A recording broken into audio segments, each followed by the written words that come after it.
Hello, and welcome to The Main Points, your podcast for information about major political policies, laws, concepts, and all of the main points of them. On the left, on the right, the truth, the facts, what have you.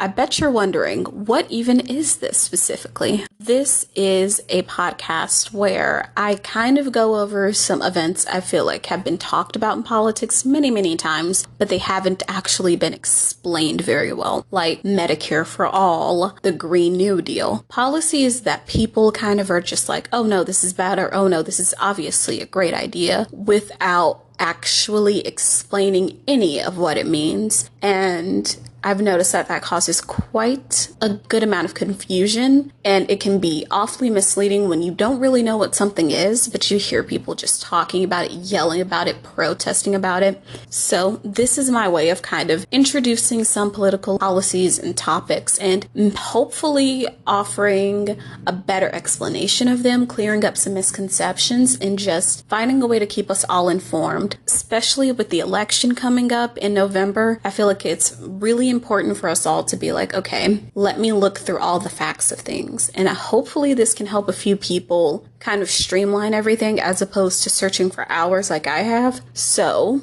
just as a disclaimer of sorts, this is not going to be indicating any political belief. So it isn't going to indicate the left. It isn't going to indicate the right. It's just going to tell you, hey, this is an idea or a concept or a law or a policy that people are very passionate about. This is why some people agree with it. This is why some people strongly disagree with it. So today we are going to be talking about Medicare for All. It was one of the very big talking points for one of the former 2020 candidates, Bernie Sanders. It was a very interesting thing to come to light, at least in my opinion. I noticed that it kind of rose with the concept of socialism becoming bigger and bigger in America. And I thought it was really interesting in the 2020 debate how even on the side of the Democrats, there was such divisiveness about it. Like, obviously, prime example, when speaking about it, Pete Buttigieg, who was also another former 2020 Democratic candidate, he essentially said that he wanted Medicare for all who want it, stating that he didn't want people's private insurance to be taken away. And then you have Joe Biden, another current 2020 candidate, who has stated that he would prefer expansion of sorts on the current Affordable Care Act, as opposed to just Medicare for all single-payer health insurance system in America. And then you have Kamala Harris, who was originally a backer of Bernie Sanders' Medicare for all health insurance ideal, but then she kind of backed away from that later in her run. So there seems to be a lot of just divisiveness and skepticism regarding this issue, at least from what I've seen. So I thought it would be very interesting to go in depth about it as much as we can in about 15-20 minutes.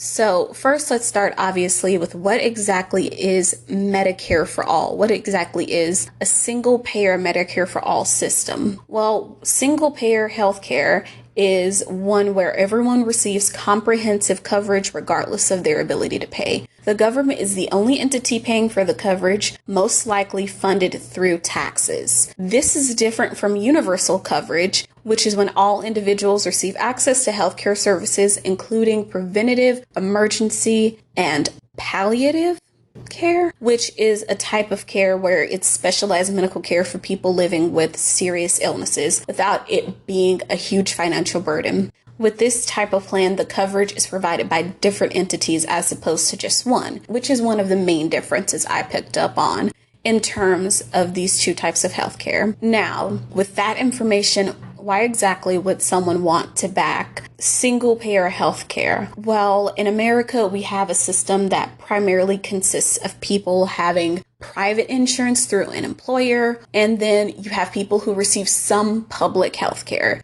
So Medicare, Medicaid would be along those lines. Now, just for clarification purposes, according to the site for Medicaid, Medicaid.gov, federal law requires states to cover certain groups of individuals: low-income families, qualified pregnant women and children, and individuals receiving Supplemental Security Income, SSI, are examples of mandatory eligibility groups. with Medicare, the people who are most likely eligible for this are people who are 65 or older, some younger people who have disabilities, and people with end-stage renal disease, which is permanent kidney failure, where someone has to receive dialysis or receive a transplant. So that is primarily the difference between the two, who they cover. Now, obviously not everyone is eligible. Now, according to Medicaid site, they cover 66.8 million people as of May 2020. Now, that's a lot of people, but then you have to take into account that there are approximately 328 million Americans as of 2019. Obviously, with the year gap, that number could have grown substantially, decreased substantially, but still, with that gap, that's a lot of people who go uncovered. Now, obviously, that doesn't account for the people who are covered by personal insurance. I'm just bringing this point up to point out that though things like Medicaid and Medicare do cover a significant amount of people in America, according to KFF.org, which is a site that focuses on national health issues, 49% of employers cover insurance. Then 20% accounts for Medicaid, 14% for Medicare, 1% for military, and 9% are uninsured. And that is of 2018, which isn't bad at all. This is simply to point out, with that 9% uninsured, that could be where the growing interest in a system that allows the uninsured to still be covered without them having to pay a certain amount of money every month, that may be the appeal of it. Now, what do political figures think about this? Obviously, they're the ones signing these laws. They're the ones making the bills to determine how healthcare reform is going to go, especially on the presidential level. So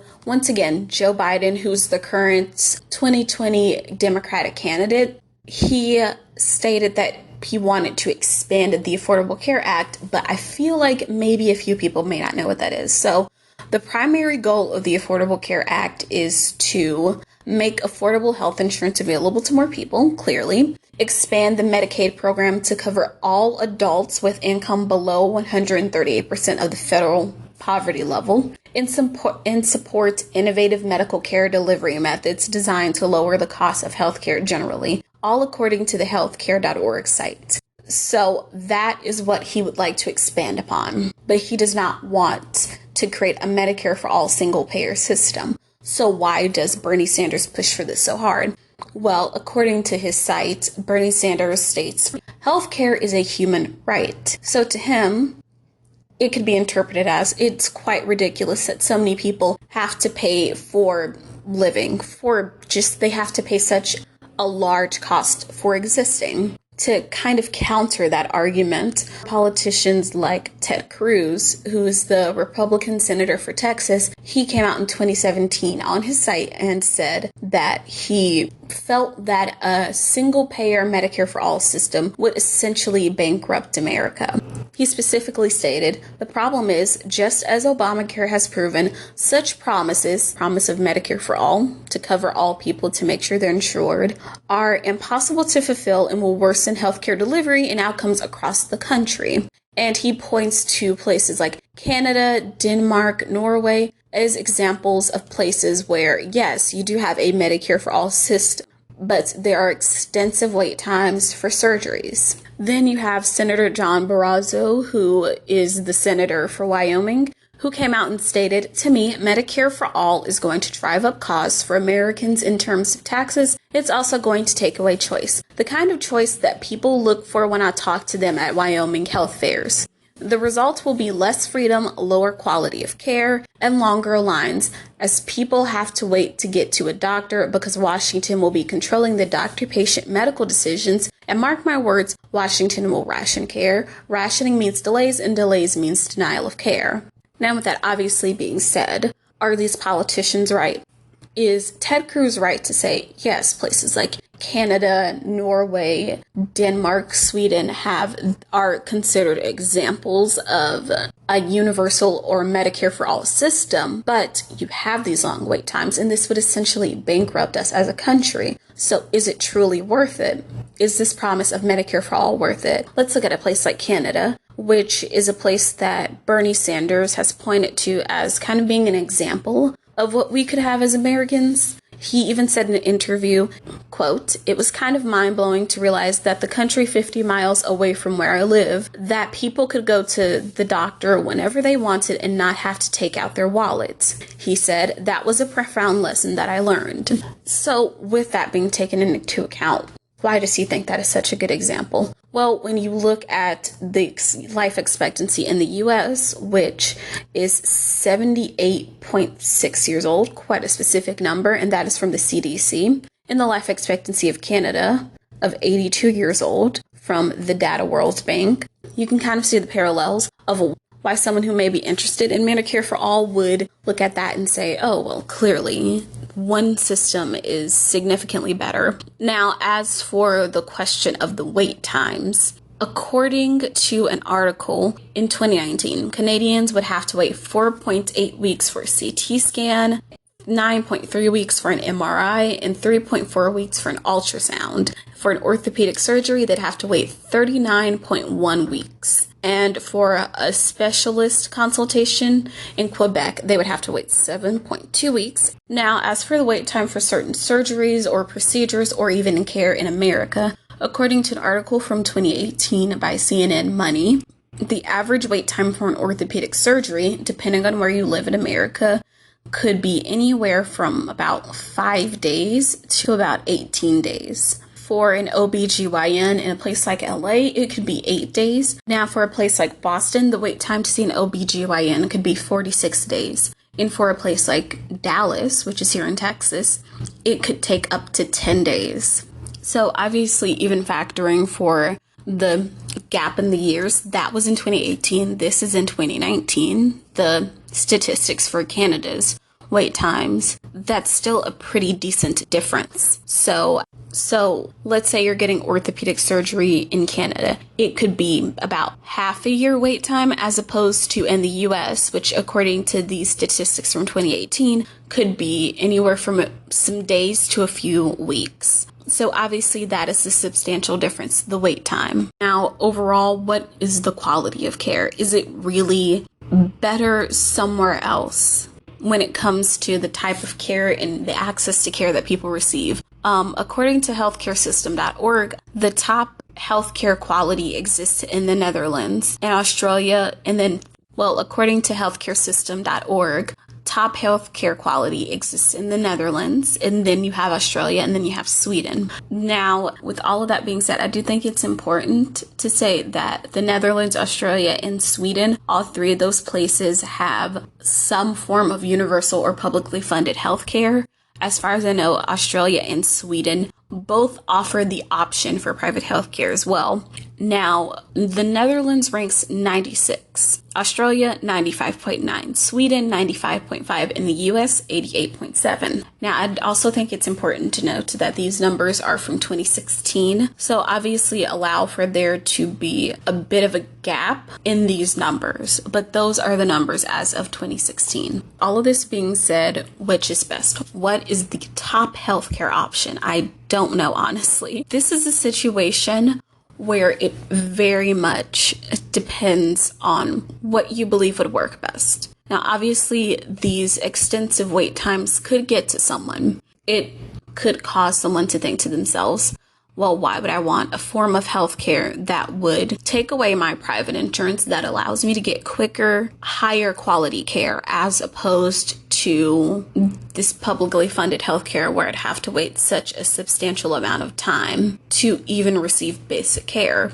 With that being said, there are obviously people in the US who would even push for this. I mean, that's how Bernie Sanders obviously got some sort of attention, because people looked at his ideals and people looked at his beliefs and they said there's something about this, especially this single payer healthcare system, that truly appeals to me. And in America, where taking an ambulance to the hospital costs you money if you're uninsured, well, it costs you money regardless, but if you're uninsured, it's far worse. Even having a child costs you a substantial amount of money. According to the Business Insider, having a child in the US as of 2019 could cost you $10,000. So with all of that being said, there is no particular answer that's going to make everyone happy. With universal health care, there would be a major influx of wait times for orthopedic surgeries, open heart surgeries. With the current healthcare system we have now, there are obviously people who are uninsured. And there's obviously the problem of people who don't have enough insurance to cover what they need. So these are the points. These are the issues, and these are the facts of what single payer Medicare for all exactly is. Now, this isn't for you to be persuaded to just join this socialist heaven or to hate this socialist just purgatory, if you will. This is just to inform you. This is what single payer healthcare is. This is why some people are for it. This is why some people are against it. This is how a single payer healthcare system, like the one that exists in Canada, Sweden, Netherlands, what have you, stacks up against the healthcare system we have in America. This is how their wait times stack up. This is essentially what it could potentially look like if a 2020 presidential candidate, or if any future presidential candidate, decided that it was pertinent for us to have a publicly funded system as opposed to the one we have now. Now, once again, these are all the facts that I could accumulate. I will try my best to link all of the crucial information and all of the places that I found all of this stuff from, obviously, down below underneath this podcast. And if there are any critiques, anything that you find wrong with the way I delivered the information, any bias you noted, any facts that you found to just be poorly put together, feel free to let me know. Feel free to comment. This has been The Main Point. Stay safe, and I will see you next week.